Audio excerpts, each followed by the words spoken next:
Sermonário Mordomo Eficaz. Semana de Reavivamento Espiritual 2024. Sermão 2. Ousando ir mais fundo e colocando o que é mais importante em primeiro lugar. De Melody Mazon. Certa vez, uma professora estava tentando ensinar os seus alunos a importância de estabelecer prioridades. Para isso, ela colocou uma grande jarra de vidro cheia de pedras do tamanho de um limão sobre a mesa. Então perguntou à classe se a jarra estava cheia. Sim, todos responderam. Depois, ela pegou um balde de grânulos de cascalho do tamanho de uma ervilha e os derramou na jarra, em torno das pedras.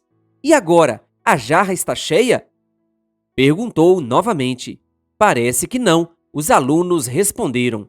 Eles estavam ficando mais sábios. Então, ela trouxe um recipiente com areia e a derramou na jarra. A areia preencheu todas as frestas que havia em volta das pedras e dos grânulos de cascalho. A jarra está cheia agora? Ela perguntou. Não, responderam eles, confiantes. Ela sorriu. Acertaram de novo, disse ela, enquanto pegava um vaso com água e despejava na jarra. A água encharcou a areia, as pedras. Com um sorriso, ela deu um passo atrás. Então, o que será que estou tentando ensinar a vocês através desta lição prática? Um dos alunos disse: o que você está nos dizendo é que, não importa o quanto estejamos ocupados, sempre podemos espremer um pouquinho mais a nossa agenda. Todo mundo riu, mas ela fez que não, com a cabeça. Não, o que estou dizendo é que precisamos aprender a colocar primeiro as pedras grandes na jarra e, depois, encaixar todo o restante em torno delas. Você tem que definir conscientemente quais são suas prioridades na vida. Caso contrário, os detalhes da vida, a areia, o cascalho e etc., vão consumir todo o seu tempo. É isso que acontece com nossa vida. Precisamos aprender a colocar as grandes pedras, prioridades espirituais, da nossa vida em primeiro lugar. Isso se aplica à nossa devoção diária, nossos hábitos de mordomia, incluindo o dízimo e as ofertas. Quando colocamos a Deus em primeiro lugar, as recompensas sempre são maiores do que podemos contabilizar. No entanto, no mundo acelerado de hoje, isso pode ser um grande desafio. Minha história pessoal de indo mais fundo. Quando eu era mais jovem, provavelmente poderia ter conquistado um prêmio por sempre ter sido uma Marta moderna e ocupada. Na faculdade, eu sempre estava envolvida em vários ministérios e equipes de jovens, e já viajei por várias partes do mundo. Aos 30 anos de idade, eu já havia estado em quase 30 países. Tinha servido como voluntária em orfanatos, realizado campanhas evangelísticas bem-sucedidas, lecionado em escolas em selvas distantes e me envolvido em várias formas do trabalho médico como enfermeira. No entanto, foi nessa época que reconheci que havia algo significativo faltando em minha vida. Eu estava sempre muito ocupada e precisava desesperadamente ter uma experiência mais profunda com Jesus. É fácil nos enganar pensando que tomar a decisão de servir a Deus é o mesmo que conhecê-lo, mas Deus está nos chamando para estar com Ele antes de servi-lo. Marcos 3, versículo 14. Não podemos dar aos outros o que nós mesmos não recebemos quando nos sentamos aos seus pés. De fato, lemos que, quando Jesus voltar, haverá um grupo que dirá: Senhor, eu fiz isso e fiz aquilo. E ele dirá: sim, mas eu nunca conheci vocês. Vocês sempre trabalharam separados de mim. Ver Mateus 7, versículos 22 e 23. Embora o processo de ir mais fundo tenha sido um pouco doloroso, sou muito grata por Deus finalmente ter aberto os meus olhos para a minha grande necessidade.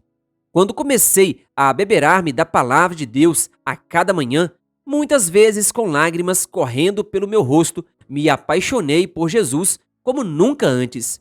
Minha devoção diária se tornou uma vibrante experiência de adoração, pela qual eu mal podia esperar todas as manhãs.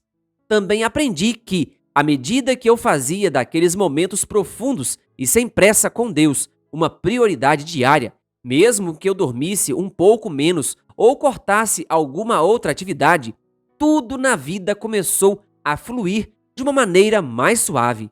Sempre que damos a Deus o primeiro lugar, Ele retribui com muito mais. Em Mateus 6, versículo 33, lemos: Mas busquem em primeiro lugar o reino de Deus e a sua justiça, e todas estas coisas lhes serão acrescentadas. Sugestões práticas para ir mais fundo.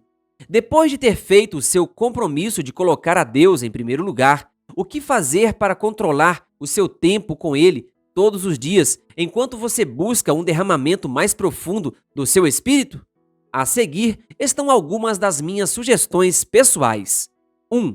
Procure um lugar reservado para se encontrar a sós com Deus. Marcos 1,35 nos diz: Tendo se levantado de madrugada, quando ainda estava escuro, Jesus saiu e foi para um lugar deserto, e ali orava. 2. Durma cedo para poder acordar cedo. Se queremos experimentar tudo o que Deus tem para nós, temos que intencionalmente dizer não para algumas coisas à noite, para que possamos dizer sim ao Senhor pela manhã. Se você tem problemas para acordar cedo, peça a Deus para acordá-lo. Ele o fará. 3. Elimine todas as distrações, se possível. Pela manhã, quando você se levantar, evite qualquer barulho ou distração que possa desviar sua atenção de Deus. Além disso, procure evitar checar seus e-mails, mensagens de texto, redes sociais ou qualquer outro meio de comunicação digital. Utilize o recurso modo avião em seu smartphone até terminar os seus momentos de devoção. É uma ótima prática. O autor E.M. Bounds escreve: Se Deus não estiver em primeiro lugar em nossos pensamentos e em nossas atividades pela manhã, Ele ficará em último lugar no restante do dia. 4. Confesse os seus pecados e livre-se das brechas espirituais. Muitas vezes as pessoas sentem que há um muro entre elas e Deus. Isso ocorre porque existem pecados não confessados e brechas espirituais que precisam ser reparadas. Ore e peça a Deus para sondar o seu coração e para mostrar-lhe as áreas que precisam ser corrigidas. Salmos 66, versículo 18. Salmos 139, versículos 23 e 24. 1 João 1, versículo 9. 5. Peça um batismo diário do Espírito Santo. Com o Espírito Santo vêm todas as demais bênçãos, mas precisamos pedir. Lucas 11, versículo 13. Ellen G. White nos diz: Podemos ter tido uma medida do Espírito de Deus, mas tanto pela oração como pela fé devemos continuamente buscar mais do Espírito. 6. Reserve um tempo para orar e estudar a Bíblia. Não há necessariamente uma maneira certa ou errada de fazer nossa devoção. O importante é que nós a façamos. Busque a Jesus enquanto estuda, e ao ler a palavra, personalize-a e transforme-a em uma oração. Quando orar, reivindique as promessas de Deus. Por último, mas não menos importante, pergunte a Deus como Ele quer que você coloque o que estudou em prática em sua vida hoje. 7. Continue pedindo uma caminhada mais profunda.